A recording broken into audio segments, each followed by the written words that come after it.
Ravi de vous retrouver pour ce point de l'actualité Sud-Est Télévision. Bienvenue à toutes et à tous. Les titres. Plus de 3000 candidats planchent pour, bien sûr, toute l'étendue du territoire national pour sa dernière édition de l'examen du brevet de technicien supérieur ce lundi 23 juillet 2018 au Bénin. C'est le ministre de l'Enseignement supérieur qui a lancé les épreuves ce matin au Collège Le Lac. Plusieurs partis alliances des partis politiques ensemble pour former le bloc des progressistes autour du président Patrice Talon ce dimanche 22 juillet. Ils ont fait leur première sortie politique, les images à suivre dans un instant. Et puis l'honorable Orden Aladanti a organisé une séance de reddition de comptes aux sections de Cotonou élargies au cadre du parti. C'était également au cours du week-end. Voilà pour le sommet.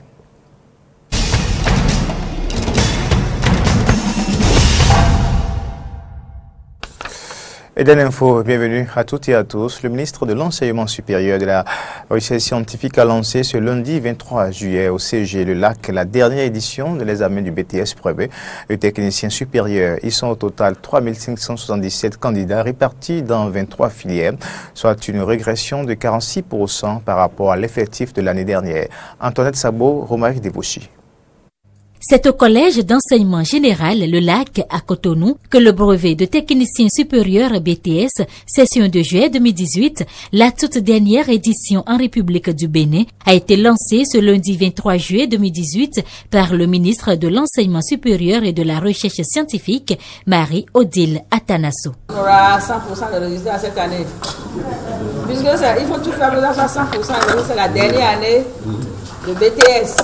Ceux qui ne veulent pas aller à licence composée doivent se préparer à réussir. C'est la dernière année de BTS. L'année prochaine, il n'y aura pas d'examen de BTS. Il y aura examen de licence si les établissements n'ont pas fait leur formalité d'homologation. Donc, faites tout pour ne pas revenir l'année prochaine en licence pour composer, sinon vous n'aurez pas de diplôme à la fin de votre formation.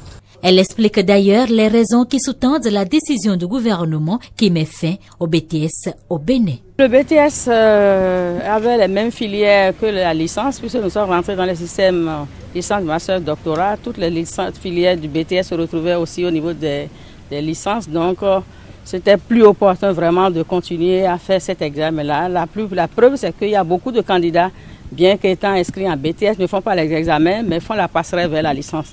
Il vaut mieux simplement faire des économies pour l'État et on conserve la licence qui est finalisée maintenant par un parchemin après un examen d'État.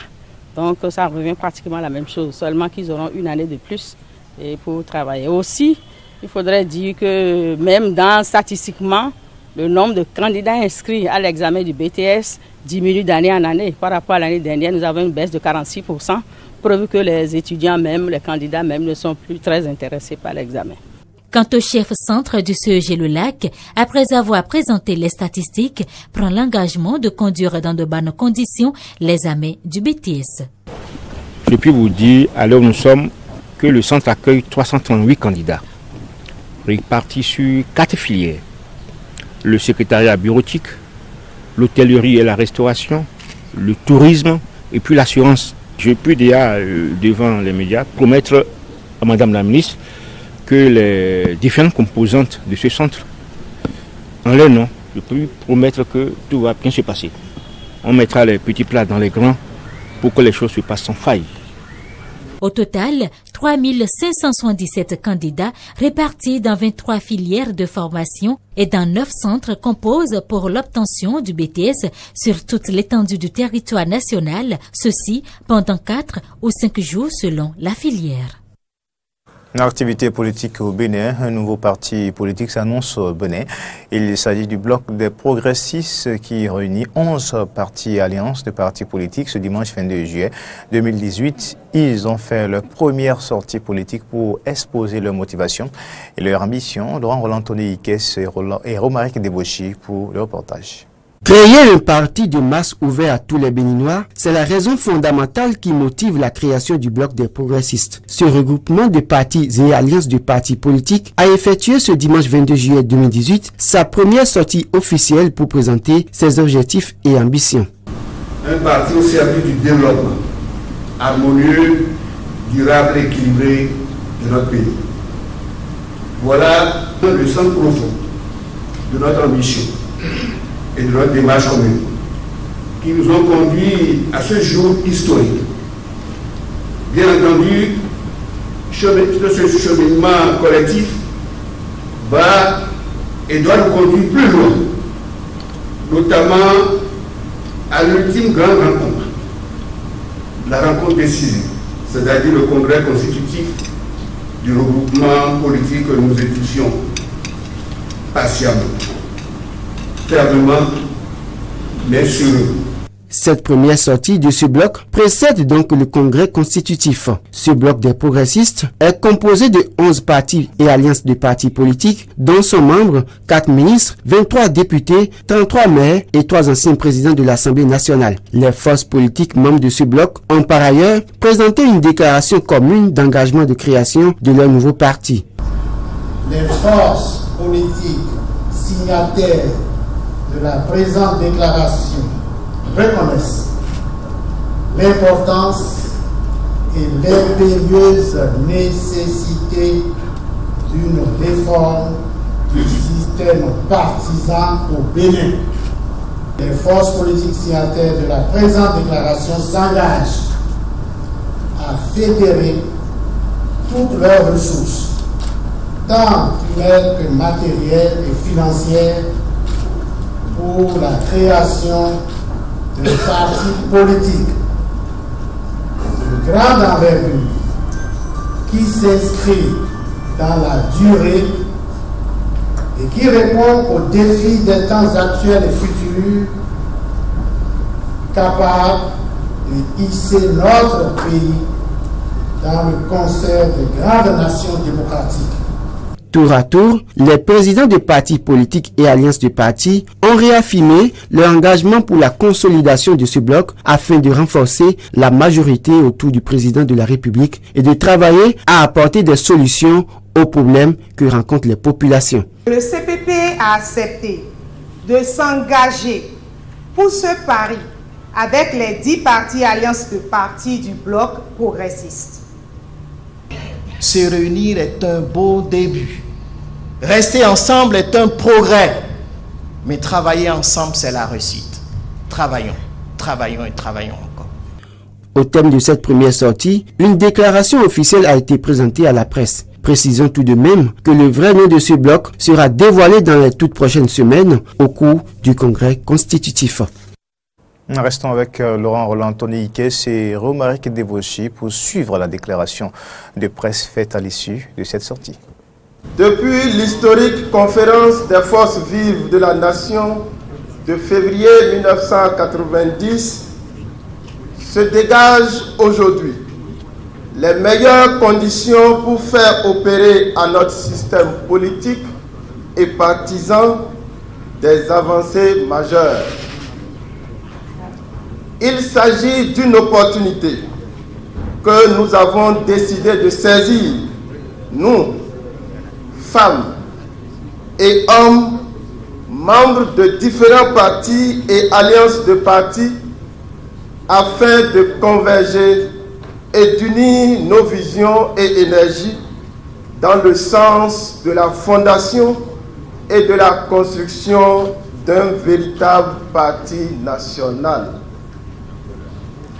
Nous avons décidé de nous mettre ensemble sur la base d'un corpus de principes, d'idées et de visions au service de notre peuple, où qu'il se trouve sur le territoire national. Notre manifestation de ce jour, dimanche 22 juillet 2018, s'inscrit et s'explique comme le tout premier pas vers la constitution d'une organisation politique, d'un parti politique dont le congrès constitutif va se dérouler dans les prochaines semaines au lendemain du vote de la nouvelle loi portant charte des partis politiques en République du Bénin.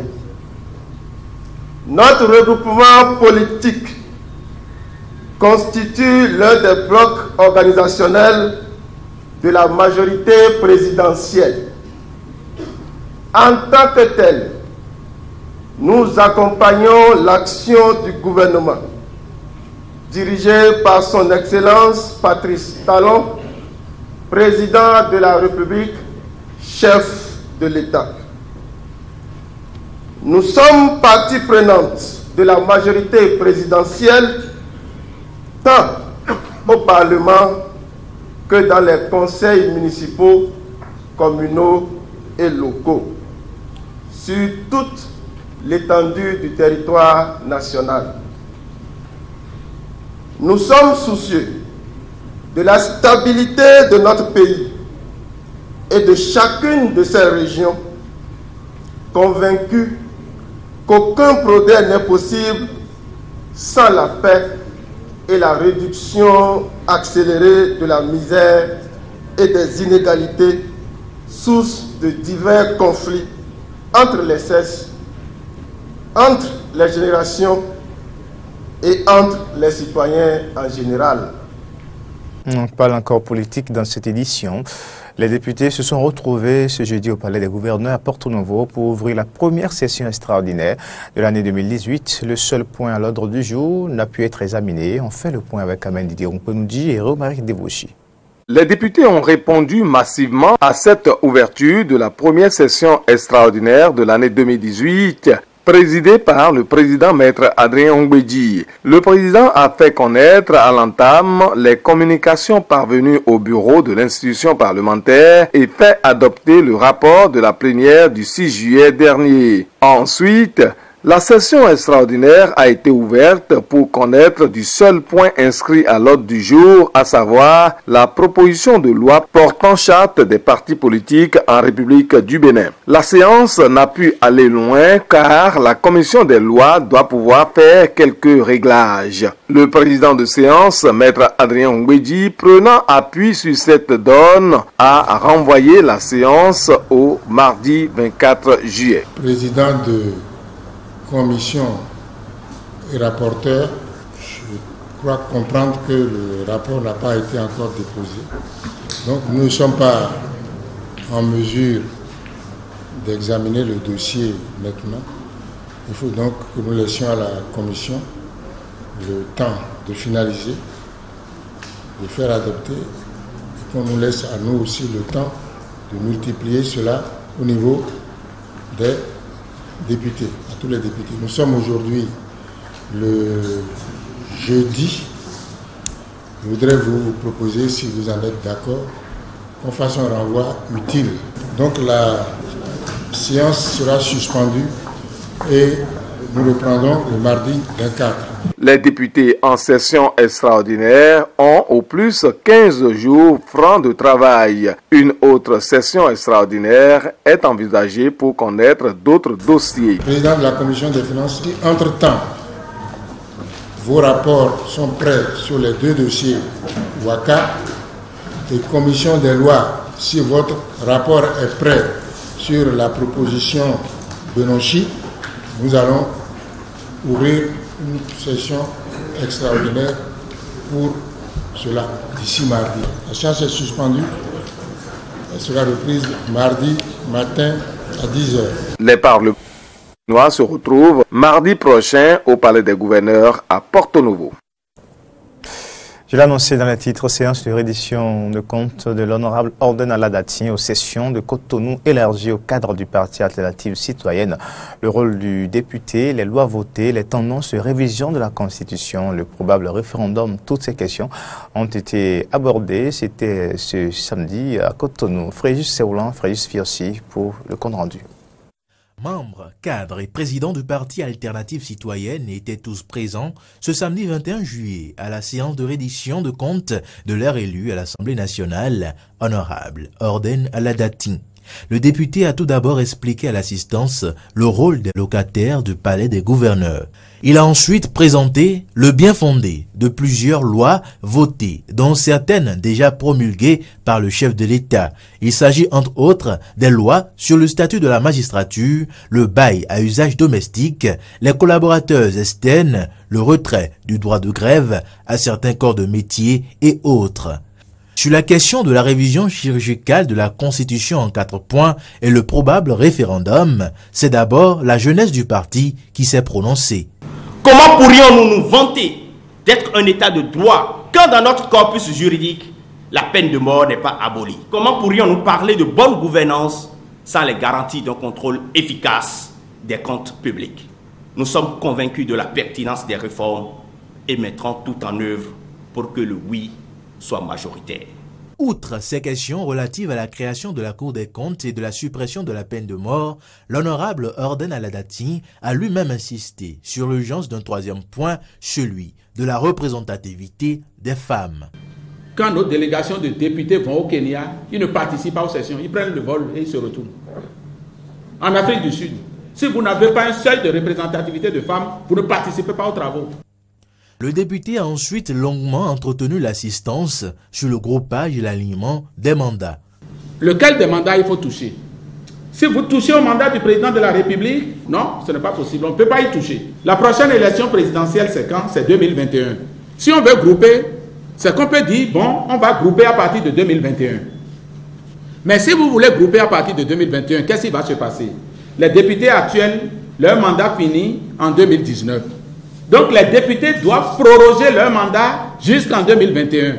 Tout le monde va dire qu'ils ont pris la loi pour pouvoir rester. La prochaine élection présidentielle en dehors de 2021, c'est quand? C'est 2026. Donc mettons le cap sur 2026 pour pouvoir obtenir donc, le regroupement. Pour ça, il faut faire des aménagements.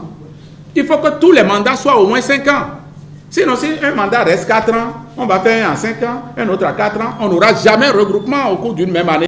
Ceux qui vous disent que le mandat des députés va passer de 5 à 7 ans, c'est faux, c'est de l'intoxication. Nous prévoyons donc que quand ils vont finir leur mandat de 5 ans, on va exceptionnellement, la prochaine législature, donc la 8e, ils vont faire un break de 2 ans, ce qui va leur permettre donc qu'on fasse les élections groupées en 2026.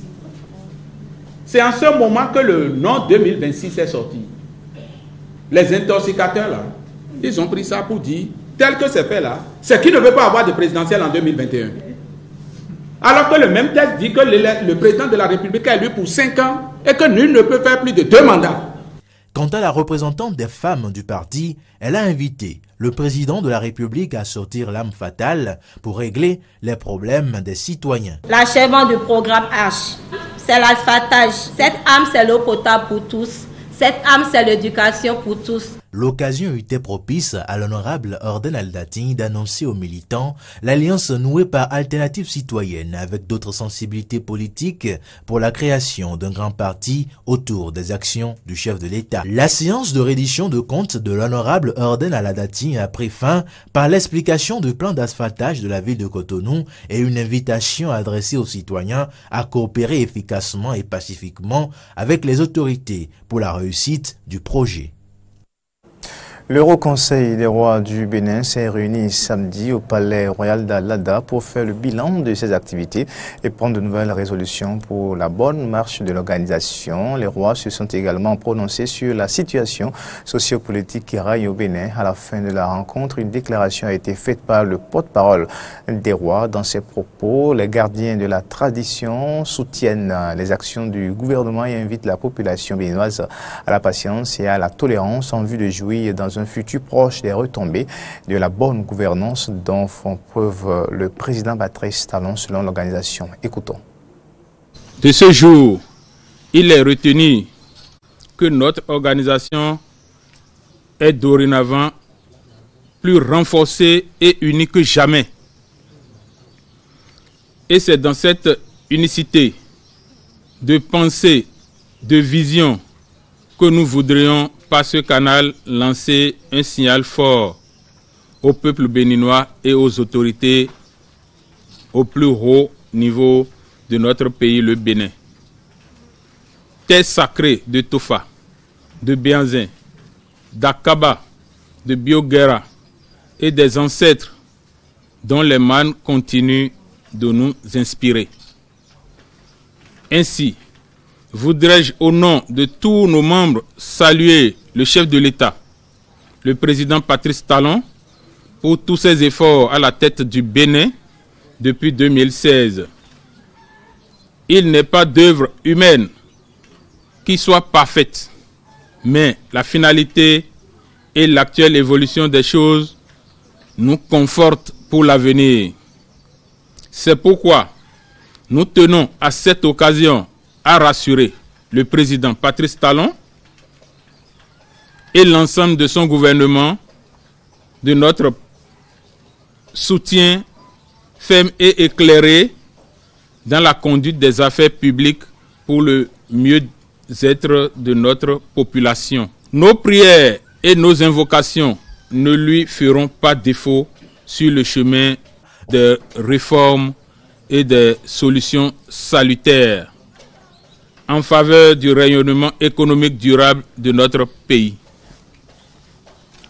En retour, nous prions le chef de l'État de daigner prêter une oreille attentive à nos conseils et à nos appels dont la finalité ne vise que le développement de notre abandonné sous les rues. Et le roi Dalada, président du Haut Conseil des rois du Bénin, s'est également prononcé. Il invite le peuple béninois à promouvoir la paix, en particulier le chef de l'État qui devra se réconcilier selon Sa Majesté avec ses frères pour un réel développement du Bénin. On l'écoute au micro de Carole Olaye et Denis Marouya. Les rois sont des apôtres de la paix et des médiateurs naturels. Les rois ont des calebasses sacrées dans leurs mains et ils font tout pour la paix. Qui veut la paix prépare la paix, qui veut la paix bâtit la paix, qui veut la paix construit la paix. La paix, c'est la condition sine qua non de tout développement. La paix est au-dessus de tout. La paix au-dessus de la démocratie. C'est pourquoi d'ailleurs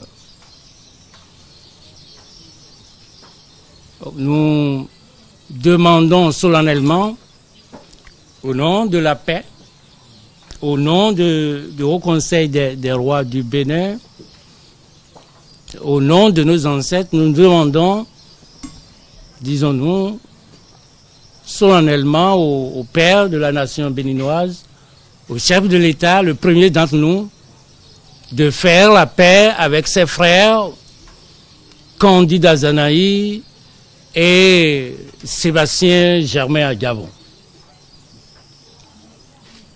Cela d'ailleurs dans l'intérêt supérieur de la nation béninoise.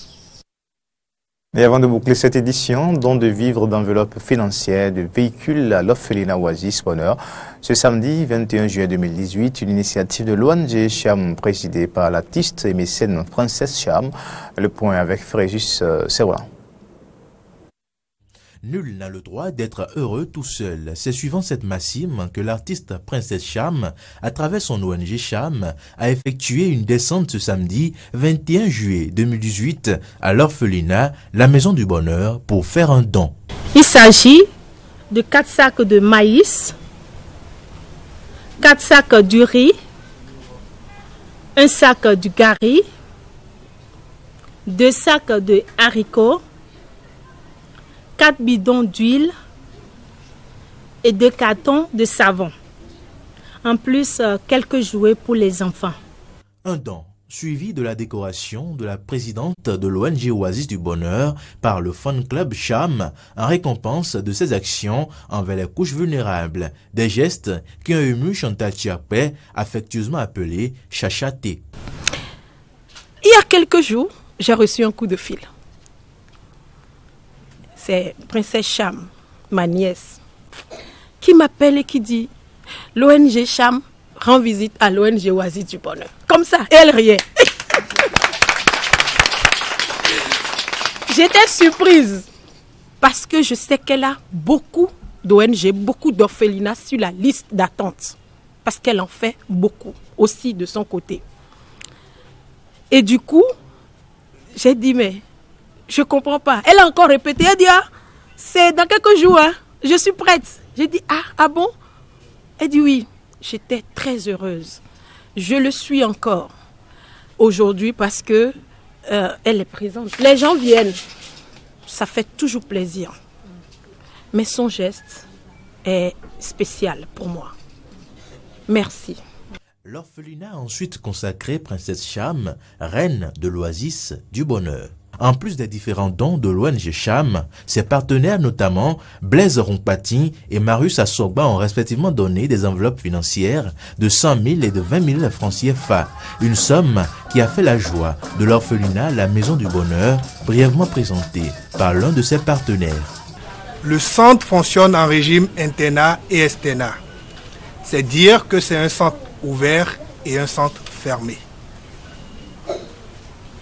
De sorte que des enfants de l'école publique d'Avotrou et environ, qui se retrouvent en situation d'handicap, c'est-à-dire ceux qui sont démunis et vulnérables, ont été identifiés et viennent prendre le déjeuner au Resto du Cœur entre les cours du matin et du soir. Le week-end, le centre est ouvert aux enfants vulnérables pour des jeux et activités cérébro-ludiques afin de garantir leur épanouissement. La cerise sur le gâteau ce samedi 11 juillet a été le véhicule de marque Nissan offert à l'orphelinat Oasis du Bonheur par l'ONG Charme. Et c'est sur ces images de l'ONG Charme dans ses œuvres de générosité que nous... Très tôt. Mesdames, Messieurs, merci de l'avoir suivi. Au revoir.